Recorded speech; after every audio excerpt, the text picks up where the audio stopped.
Hello and welcome to the weekly market metrics. I'm your host Sandeep Rao and we are in week 25 of 2026. Remember last week's Iran roller coaster? Deal, no deal, deal again, no deal again. I genuinely lost count. Well, this week the deal actually happened. Signed on Wednesday, naval blockade lifted on Thursday and Strait of Hormuz back open for business. But happened doesn't mean settled. Iran's supreme leader Mojtaba Khamenei broke his silence to say he personally disagreed with the deal, but he let it go ahead. And that Trump struck it out of desperation. And now the real fault line has shifted to Lebanon. So in short, while oil is flowing, the situation is still not sorted yet. And while we were all busy looking at Iran, the RBI quietly made what could be the biggest currency move since 2013 taper tantrum playbook. Two new swap facilities have been announced, one for NRI deposits and one for borrowings, which lets banks bring in dollars to India at zero hedging cost, with the RBI absorbing all the currency risk. You see, back in 2013, a similar but costlier version of this scheme brought in $34 billion and helped the rupee recover.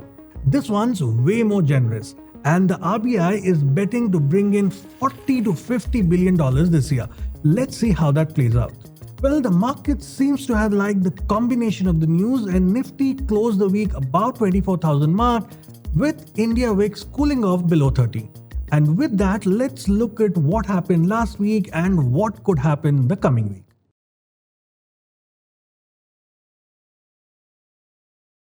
Let's start with the rate of change across indexes. As always, first the headline indexes. We are now in week 25 of 2026. A great week across the board this time. Nifty 50 gained 1.8%, but unlike last week, it wasn't carrying the market alone.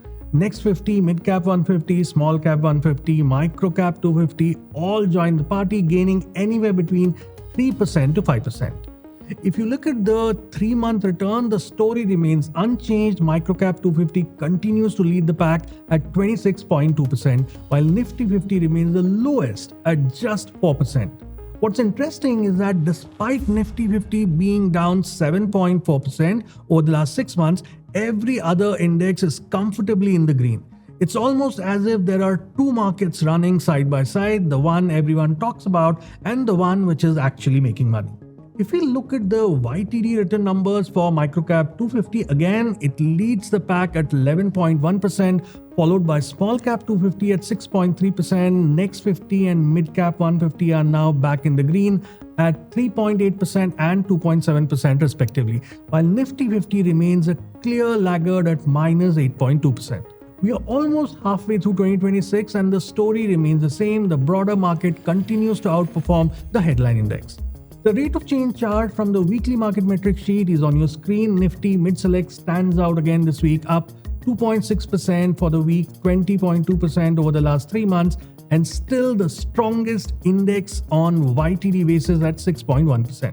Nifty Bank continues to hold up well too, gaining 1.5% this week at 14.7% over the last 3 months.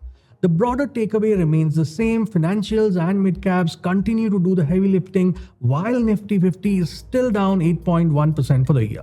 Now let's look at Nifty on various timeframes, starting with the weekly timeframe. This week, Nifty gained 390 points or 1.65% to close at 24,013. It continues to trade above the 10-week SMA and is now very close to reclaiming the 20-week SMA as well. Nifty is now trading above the previous resistance of 24,000 and has moved back into the 24,000 to 24,600 range. The weekly range came in at 371 points, down sharply from 575 points last week. That's not surprising because India VIX has continued to cool off as well, closing below 13. The contradiction is visible across the board. The 5-day average range has dropped just to 149 points from 240 points last week, suggesting that the wild swings we've become accustomed to in 2026 are finally beginning to settle down. The daily ranges tell the same story. The widest day of the week was just 194 points, while Wednesday was the narrowest at 114 points. For the first time in a while, the market seems to be pricing in less uncertainty. Whether it's the easing of geopolitical concerns or simply the absence of a fresh crisis every weekend, lower VIX is now translating into a narrow daily range. Let's now look at Nifty on a daily time frame. If you look at the daily chart closely, Nifty started the week with a gap up opening and continued higher 4 straight sessions, reclaiming 24,000 and moving about 24,150. Friday saw a gap down opening and a sell-off through the day, but Nifty still managed to close the week above the important 24,000 mark. In week 25, Nifty continues to build on last week's strength. It is now trading above both the 21 EMA and the 50 EMA and is getting very close to the 100-day EMA. The 200 DMA, which is at 24,900, remains at some distance away but continues to be the biggest hurdle overhead. Now, these are encouraging signs, but as I said last week, it's all about one step at a time, and so long as we are moving upwards and we are moving forwards, it's all good. Now over to the hourly chart, Nifty remained comfortably above the 50 EMA for all of the last week. Monday's gap up move set the tone and the index continued making higher highs until Thursday's closing. Friday's gap down opening did push the price towards the EMA but closed above it at the end of the day. For now, the hourly trend continues to remain positive. Talking about the Nifty weekly expiry on Tuesday, June of 16, it was one of those rare expiry weeks where realized volatility came in lower than what options were pricing it. The at-the-money straddle opened at 116 points while the entire day's range was just at 114 points. Now that's about as good as it gets for non-directional option sellers. Despite the low premium, the market stayed within the range implied by the straddle throughout the day. You don't get to see this often. Do let me know in the comments as to how your expiry went. Now moving on to what to expect in the coming week, well, 24,000 has now flipped from resistance to support with Nifty spending most of the week above it. Below that, the 23,800 to 23,650 gap zone is the next area to watch and could act as support if the market pulls back. On the upside, 24,200 remains the immediate hurdle. A sustained move above that could open the door for a retest of 24,600, which continues to be the key resistance level. The overall bias remains bullish to sideways.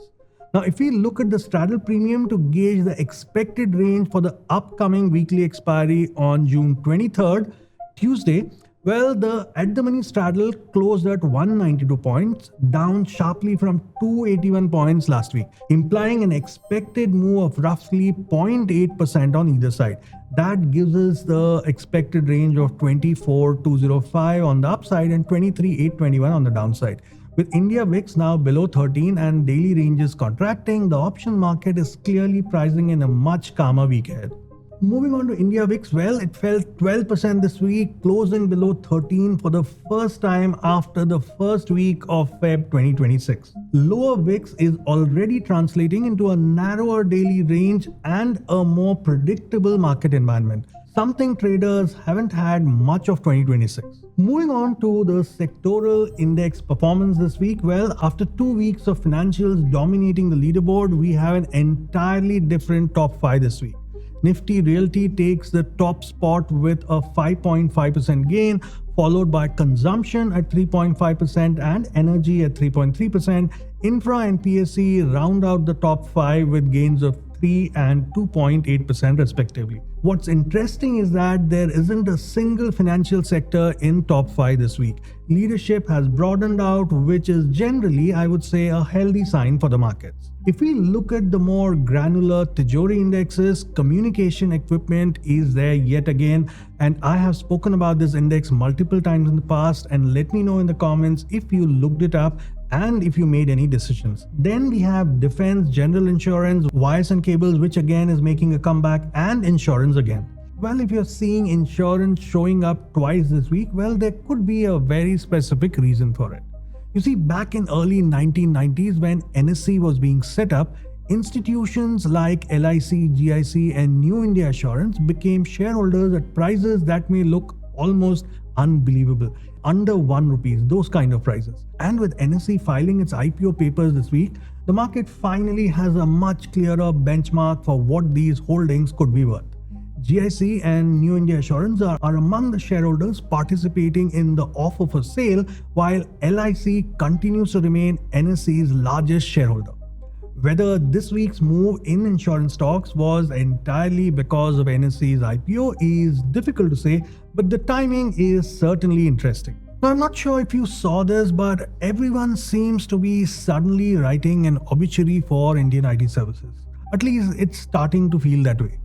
Now, if you look at it, Nifty IT dropped over 6% right after Friday's opening bell. Infosys, TCS, HCL Tech all sliding after Accenture's cut its financial year 27 revenue guidance, citing the West Asia crisis, but the deeper worry predates this week.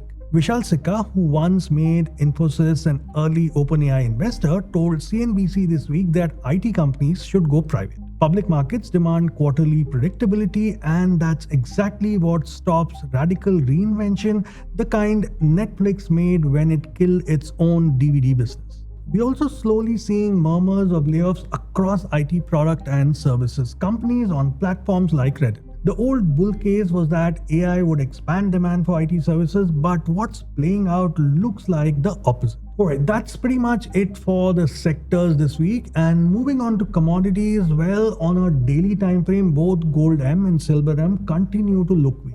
Gold M is trading around 1,44,900, well below its 50 EMA at 1,54,400. Looks like after a brief bounce last week, sellers stepped in back and pushed the prices lower. Silver M tells a very similar story. It's currently trading around 2,35,800, significantly below its 50 EMA at 2,59,900, and has given up most of last week's recovery.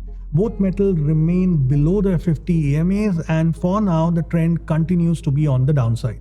On a weekly basis, it was a red week for most commodities. Crude oil was the biggest loser, down 9.1%, giving up a large part of its recent gains. Silver fell 5.5%, gold is down 2.4%, and copper slipped 1.9%. The only exception was natural gas, which gained 2.1% for the week. What's interesting is that despite the recent weakness, crude oil is still up nearly 55% in 2026, while natural gas remains the best performing commodity of the year with gains of 149%. And yeah, that's pretty much on the commodities this week. In summary, the markets ended the third week of June on a super strong note, with Nifty gaining 1.65% and reclaiming the psychological 24,000 mark. The Iran deal finally getting signed, and the RBI's new dollar swap facilities helped cool nerves, with India VIX falling below 13 for the first time since Feb. The broader market continues to outperform. Microcap 250 remains the standout performer of 2026, while Nifty 50 is still down over 8% for the year. On the sectoral front, leadership has shifted from financials to realty, consumption and energy. Market breadth has also improved, with close to 14 Tijori Indexes now showing up near their 52-week highs. Commodities remain weak, with crude oil, gold and silver all ending the week in red. Well, the bottom line for the week is this. Nifty is back about 24,000, volatility is cooling, and the overall bias continues to be bullish to sideways. Moving on to what caught my attention this week, well, I got two articles which sit at two very different frontiers. One is the frontier of space and how far outward the universe we are willing to go, and the other is about our own bodies, how far inward we are willing to go.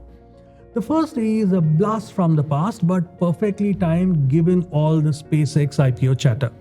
Tim Urban's blog post titled "How and Why SpaceX Will Colonize Mars" on Wait But Why. 10 years old, but still one of the best explanations out there on why we landed on the moon in 1969, and then strangely, everything just stopped. Urban walks us through the whole history, the Cold War space race, satellites, probes, the ISS building up to the question of why he thinks Musk is rooting for Mars. Worth the read if you want to decide for yourself if that $1 trillion valuation is really worth it. The second read for the week is by Derek Thompson and his new essay, The Cult of the Enhanced Self. It's about aura rings, GLP-1s, and the growing instinct to run our own bodies like a startup that needs extreme optimization.